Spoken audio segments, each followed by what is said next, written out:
The New England Patriots are probably one of the most interesting teams heading into this offseason with over 120 million in cap space.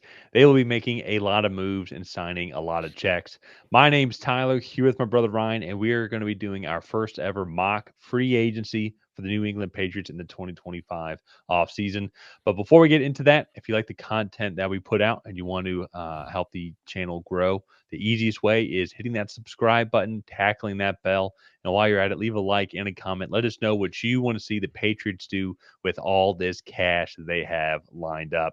And Ryan, with that being said, let's pull up over the cap here. Let's do it.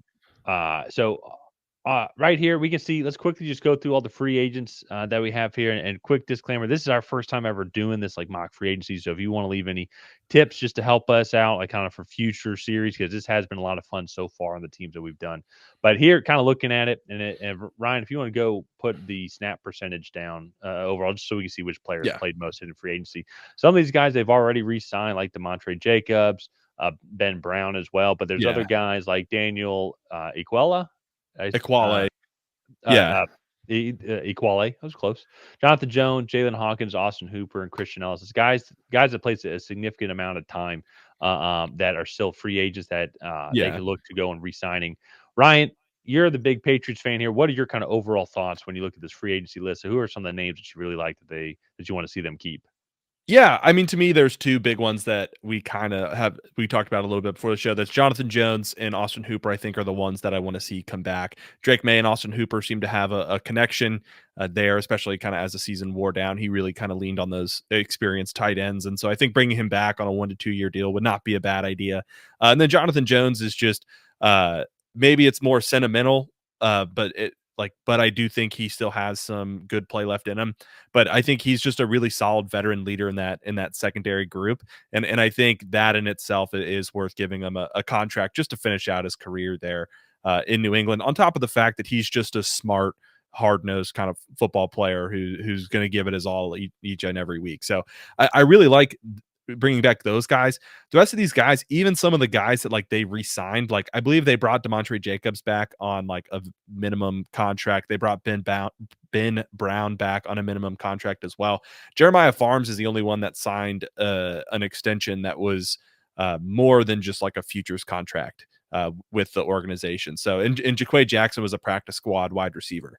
So they have made some moves already, but most of it I think is just bringing back some camp bodies. I think to kind of make sure that there's a floor at training camp, and hopefully that they can continue to improve upon that, because we don't want to see 2024 again, especially with Drake May under center. We want to see them continue to grow, and hopefully as we kind of get into this offseason, if they follow some of our advice in this video, that they will improve and they will be a contender again. So let's just get into some of the moves that we made.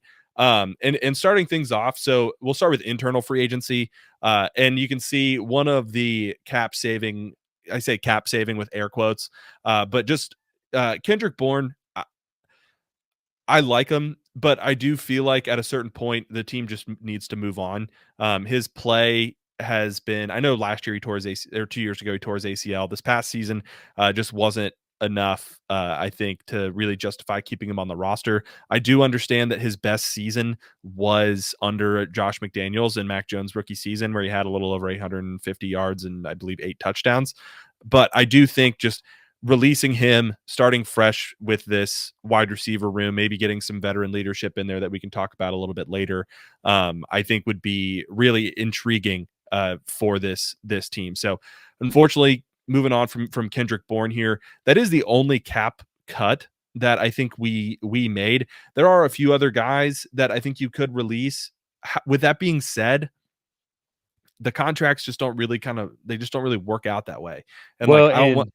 and that's one of the things too that we've talked about as well, just in other videos with like these guys. If you keep scrolling, that are like league minimum guys, like even if they cut them, they're going to replace them with other league minimum guys. So like for us, kind of going into it is kind of a wash, because essentially it's going to be Yeah. essentially come out at the same. But also for you guys though too, there's so much cap space that you guys have, and kind of like going back to Kendrick Bourne real quick is like you can go and improve on him with this free Yeah. agency receiving class with the 6 million or so, and maybe even a little bit more Yeah. alone. Yeah, and this is a very experienced receiving group. I know T. Higgins is no longer going to be in this free agent class, as expected. I think by most people at the end of the season, listening to Joe Burrow talk about what he wanted that situation to pan out like. So I do think that it's going to be interesting to kind of watch what the Patriots do. But moving on now to some re-signing. So we really only re-signed 3 players, and we kind of talked about them already. Austin Hooper, he's an older tight end, so I think we signed him to a 2-year, $8 million deal just to keep him around New England and keep him around Drake May and give him a reliable option. You could put in like maybe a team option where they can release him for minimum dead money in 2026. And then Jonathan Jones, 2 years, $10 million, $5 million guaranteed, and then $1 million bonus. Or sorry, I guess that'd be 12 million. And then we did put a restricted free agent tag on Alex Austin. So he could potentially leave, but the Patriots I think will get final say in that, whether they want to match a contract for him or not. And so I feel like that's just, there's not a lot of guys that I want to bring back. There are a few guys like Dietrich Wise or like Joey Sly. Jacoby Brissett is not coming back. Daniel Aquale, that I think will just hit free agency and will potentially be back, but I don't necessarily see a role for in the Mike Vrabel defense. I think we're going to go to more of like a traditional like 4 down linemen and have like defensive ends and have more interior pressure caused by Christian Barmore and maybe another guy that we'll sign here in a minute. But I do think that there will be a bit of a scheme change going forward, and I think that's going to cause some Patriot favorites to have to walk.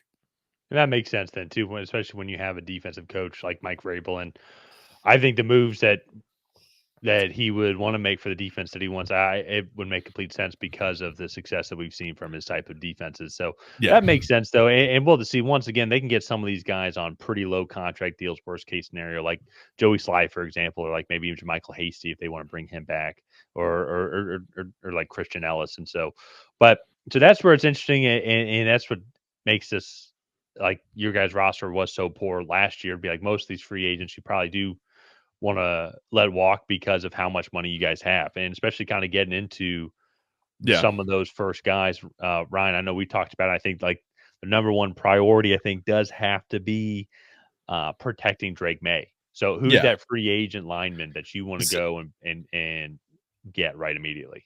So Cam Robinson is that guy. He is older and he had a rough playoff game against the Los Angeles Rams, but to be frank, that whole Minnesota team did.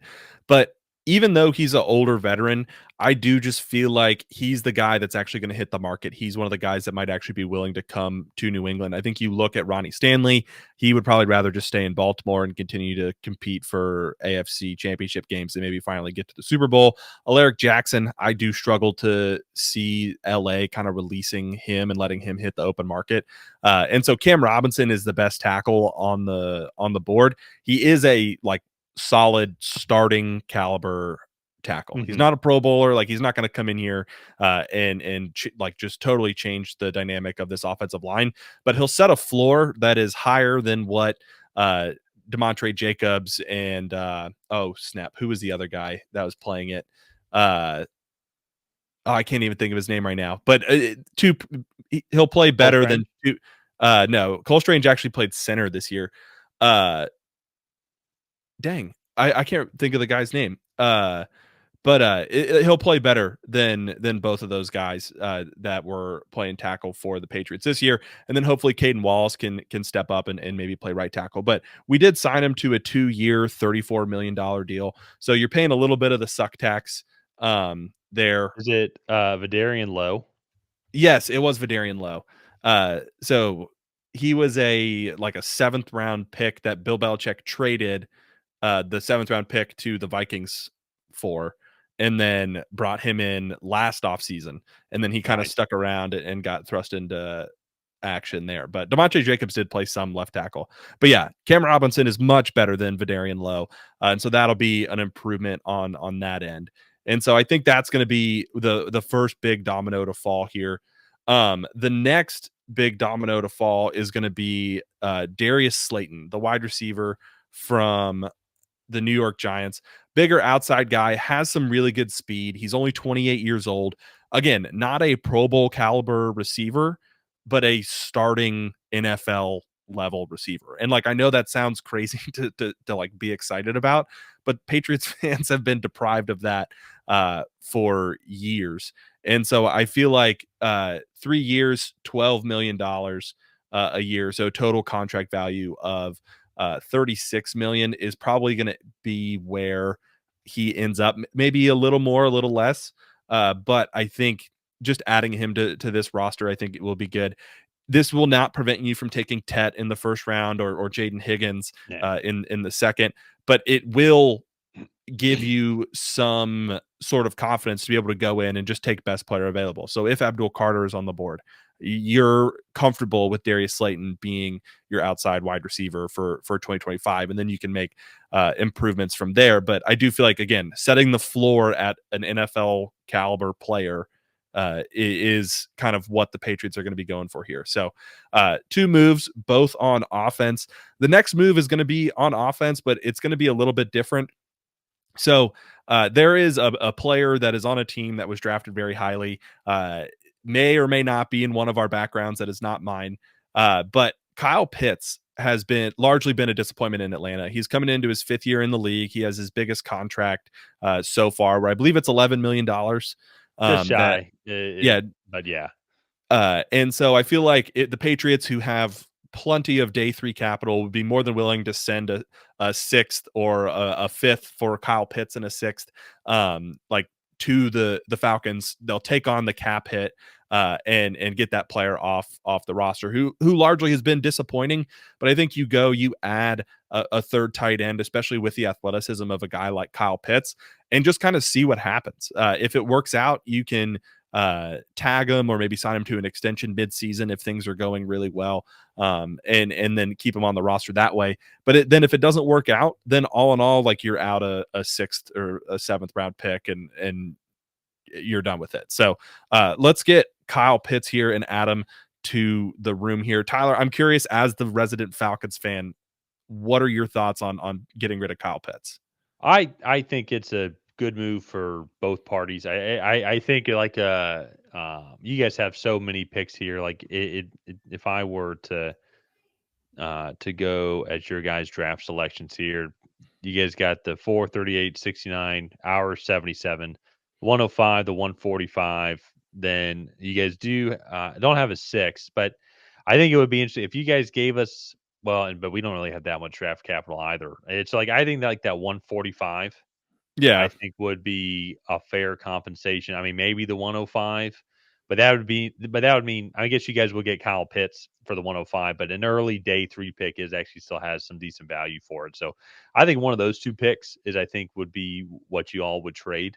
Yeah. And you guys even have, with the 2 third-round picks, y'all could even trade back, Yeah. gain more day 3 capital to maybe even give a little bit more, like round 5 or round 6 picks, just so then you're not picking from like 77, 140, or like 77, 105, and then 219. Yeah. Trying to find some other value. But that being said, I think Josh McDaniels has a pretty successful resume of tight ends, and so and his overall usage of them. And so I think it's worth the shot, because, like, there is some athleticism, some talent there. Maybe just an offensive mastermind like Josh McDaniels, New England offensive mastermind in Josh McDaniels, not Denver or Las Vegas or anything like Actually, that. I think his offense wasn't awful. Like, when the 1 year he was there, they led the league in rushing. Yeah, but it's totally different, though. It's the It's off the absolutely field totally stuff. different. And so, but I still like Kyle Pitts going there. Yeah, I think it's a good fit. Drake May leaned heavily on his tight ends there in 2024. So I feel like having that I'll say three-headed monster. I mean, that would be a pretty solid tight end room. Hunter Henry and Austin Hooper were already top 5 in tight end receiving yards in 2024. You go add Kyle Pitts to that group, and I think that is just a good one combination of skill sets, but then a good way to kind of round out that room. So Yeah. that is going to be all the offensive free agents that we As of now, Uh, we're gonna yeah, kind of explain that a little as bit of later. now. Yeah. But let's move on to the defensive side of the ball. And one of the biggest things for me this past season that was so frustrating was just that defensive interior. One, Christian Barmore had blood clots. Like, obviously, that is out of the Patriots' control. Hope he gets better. Hope he can get back on the field and just live a healthy life at this point. But um, I do think making an addition there is going to be very important. One addition that I do really like would be Javon Kinlaw. He played for the Jets this past season, but a little bit of a disappointing season, a little bit of a disappointing career for a first round pick into San Francisco so far. But if you go look, he is a really productive pass rusher from the inside. And I do feel like you put him next to Christian Barmore, you have Keon White. Who knows? Maybe you go and you draft a Abdul Carter or you get somebody in the second round that can make an impact in this really deep edge class. I do think that this would be a really formidable front. Again, if Christian Barmore can come back healthy, Keon White can kind of turn into what you want him to be. And so I feel like Javon Kinlaw, it's a bit of a risk because he hasn't played super well, but you just do 1 year, 5 million, and just kind of see how things work out. And I feel like that would be pretty solid for a 28-year-old player. And then another defensive line addition, Charles Omenihu, one of the Kansas City kind of rotational edge rushers.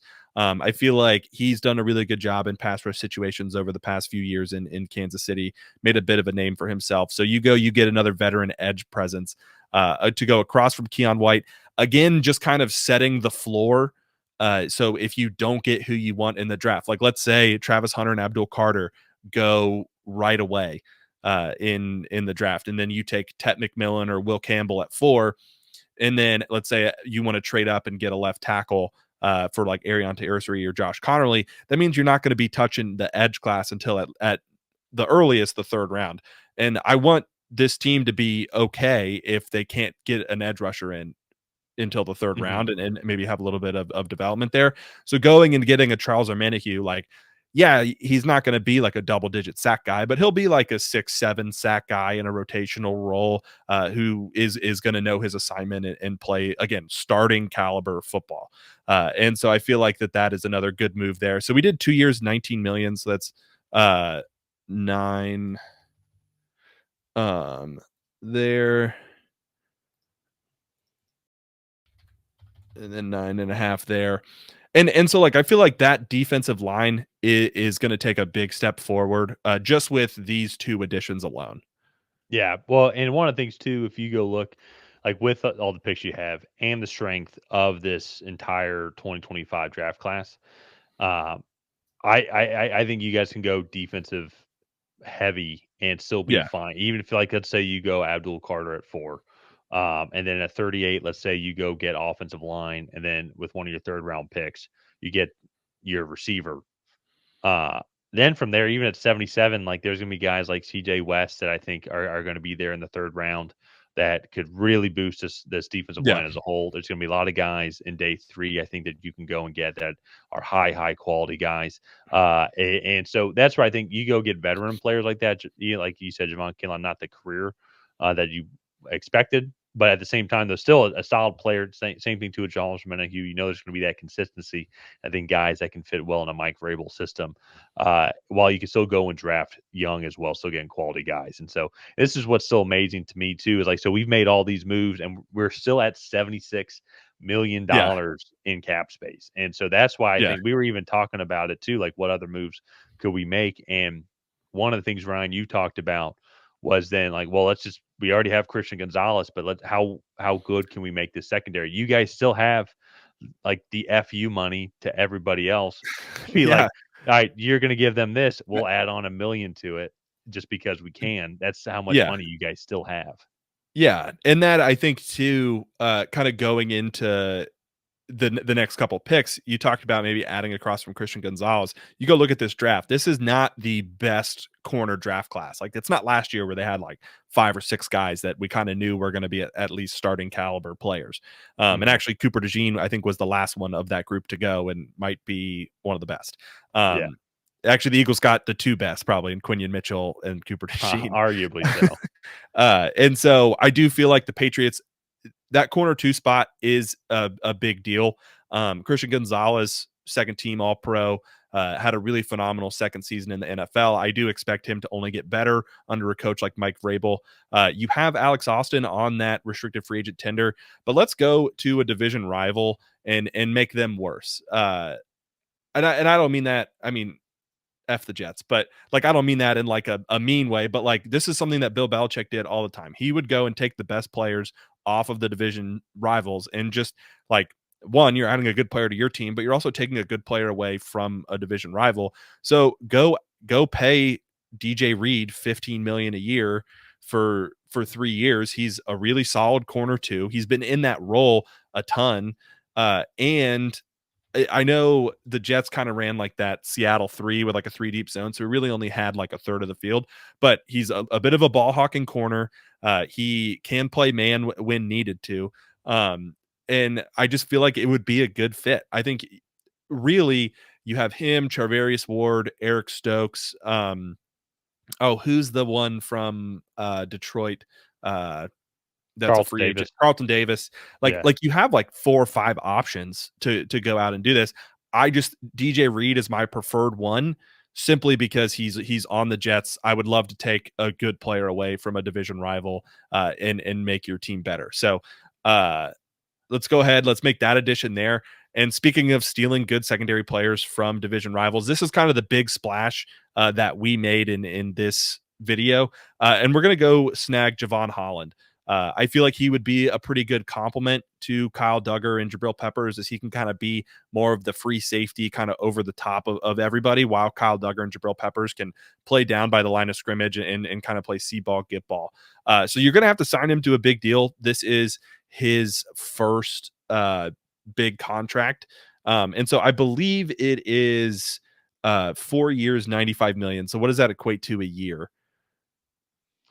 Say it again. 3-year. 4 years, 95 million. What does that equate So that'd be to? about 21.25 million. Okay.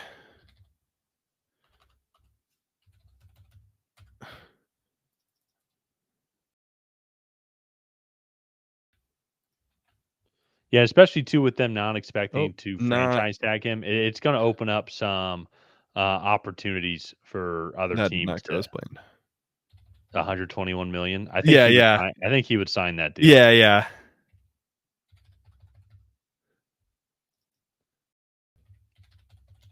But once again, though, too, this kind of then just still goes back to it's 212 million that you got there. Yeah. There you go. So just once again, it's still just amazing the amount of money you guys still have. So even with all that as right there, and we're trying to get to about 15, 20 million or so left in cap space that teams will want to have going into the draft and then also into the regular season as well. So even then too, with all these signings, we've re-signed a couple of key free agents, internal free agents. And there's still maybe some other guys we can go and sign for pretty league minimums. Like maybe we keep Jacoby Brissett because he likes working with Drake May, and then vice versa for 4 or 5 million. That still puts us at 37 million in cap space. And this is where like we were kind of going through this exercise and then be like, well, shoot, we might as well go and look, still go and see what other receivers there are, like to go and maybe add to a 1-year deal. And to me, like I agree, T. Higgins is probably not going to be the guy. Oh, sorry, it's not going to be available. But I mean, maybe Stephon Diggs. Why not? Keenan Allen. Yeah. He had, all things considered, in Chicago, a solid year. He seemed to be kind of Caleb Williams' consistent guy to lean on, and he's going to be in a much better offensive situation with Drake May as the quarter. Well, that's weird saying that. A much better offensive situation when it comes to, I think, like the system that will also be run, because Chicago is also having just a bad offensive system as well. So I think Keenan Allen can go in there and play a similar type role. They're going to be drafting a rookie receiver at some point. He doesn't have to be the guy, but he can be a guy that they can lean on. So I'm just saying, Keenan. To me, I think Amari Cooper is not worth the money. I think you could get Chris Godwin, but I don't love to see if he leaves Tampa. So let's just play pretend here. We'll add Keenan Allen on a $12.5 million contract. The other guy too that I was looking at, Dre Greenlaw, is a free agent. You addressed every other level of the defense. Go give him like a 3-year, like $30 million deal, and just give him 10 million Yeah. a year and make him one of the higher paid linebackers in the league. And just like, I mean, you kind of said it, like, you have the money, so let's go spend it. And even then, you still have $21 million. That's more than enough to kind of move around some of like these players over here on the right and Yeah. just like have, I don't say have some fun with it, but like go give out those big contracts. And uh I mean, I'm not saying that like these moves would make the Patriots like Super Bowl contenders, but if you go out and you make these moves and these guys are added to your roster. Keenan Allen is 33, so like I'm not expecting much from him. But like Dre Greenlaw, 28, Javon Holland, 25, DJ Reed, 29, Charles Omenihu, 28, Javon Kinlaw, 28, Kyle Pitts, 25, Darius Slayton, 28, Cam Robinson's 30.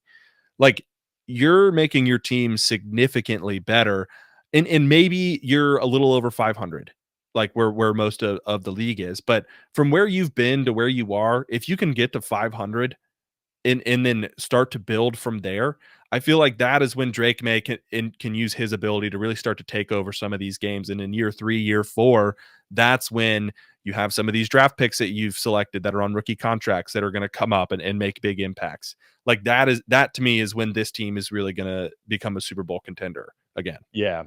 I say that, though I still look at these additions, and it's like, if they added all these guys, you'd be expecting to win this fall. Like, you'd be expecting to make the playoffs. And so, but yes, I think they have that opportunity, and they're Yeah. adding a lot of guys, and even to some of the older guys like Keenan Allen, for example, like sign him to a 1-year deal, and like, let's see what happens. And you could even Yeah. give him a couple extra bucks to entice him to just a 1-year deal. Then shoot, make it Yeah. guaranteed. Who cares? And so that's what's really interesting about New England. Your guys' roster was so poor, and you guys have so much money that nearly every position is up for grabs outside of quarterback and CB1. In general, I think on where Yeah. you can improve, and so I think this has been a pretty neat exercise as well. Uh, who'd you release there? Was that Keenan Allen that you didn't? Okay, yeah, Yeah, I took Keenan Allen off. I will say if he does go to a team, he'll probably want to go to a contender. Another guy might be like Tyler Boyd. We also did Elijah Moore in a video the other to I yeah. believe to the Saints.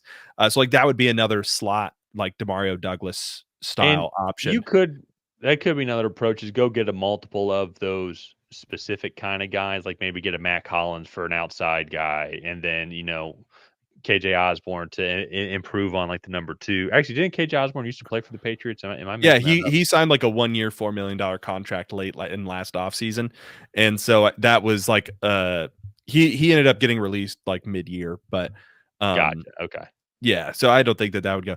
The big thing for me is like Josh McDaniels, I think, has clear roles in his offense. Like he lines people up uniquely formation wise, but like there's a clear role for a Y tight end. There's a clear role for like an early down back, a third down running back. Think like James White as the third down running back, Julian Edelman, Wes Welker. You clearly have like the bigger X receivers, so it makes going out and targeting these guys on offense a little bit easier because you're like, I don't need you to come in here and be able to play the slot, play out wide, like move all around. He's like, I need you to be able to win on the outside and win on the outside only. And, Yeah. and I feel like that makes it easier kind of coming into free agency. So I'm looking forward to it. I'm really excited to kind of see when the new league year opens up, who all the Patriots go out and sign. And I think it's going to be fun to watch. And I think they'll get a lot better this offseason. Oh yeah. Oh yeah. No, it even doing this exercise too, and like it kind of just final thoughts. Like, if you're in the Cincinnati Bengals front office, you're like, yeah, if we let T Higgins hit free agency, like the Patriots will give him whatever they want because they can afford it. 32 million Yeah, easy. yeah. The bank like, all right, we'll do 31.5. Patriots like 32. Like Yeah. 32.5, 33. It's like the Yeah. Patriots, they have the money, they don't care. Like Yeah. they will go and get T Higgins. That's why I It's even interesting doing this exercise to even get a better understanding even too of how other teams might manage their free agency. And on the flip side, then too, on top of that, I know we included DJ Reed and then also Javon Holland. DJ Reed might be kind of tough, but Javon Holland though with Miami, they're not franchise tagging him, and at the same time they're at cap space now, and so like they're going to try and have to Yeah. figure out how to maneuver some money around if they're going to want to keep him. But there's other guys that they need to sign and keep. So Javon Holland could be a guy they go after. Yeah, and also too, like I think Javon Holland, we gave him 21.25 million a year. Yeah. I say only, like that's not a lot of money, but like I think the Dolphins only have like 26 million in total cap space. And so they Mhm. still have a draft class that they have to sign, other guys that they need to potentially bring back or extend and do things like that. So it will be interesting to kind of see how it all plays out for the Patriots and the AFC East as a whole. We are doing a video like this for every single team, so go ahead and like and subscribe. Ring that bell to get notified when we create new videos. While you're down there, leave a comment on what you thought of this video. Did you like it? Did you hate it? What would you want the Patriots to do differently? And other than that, we'll see you guys next time.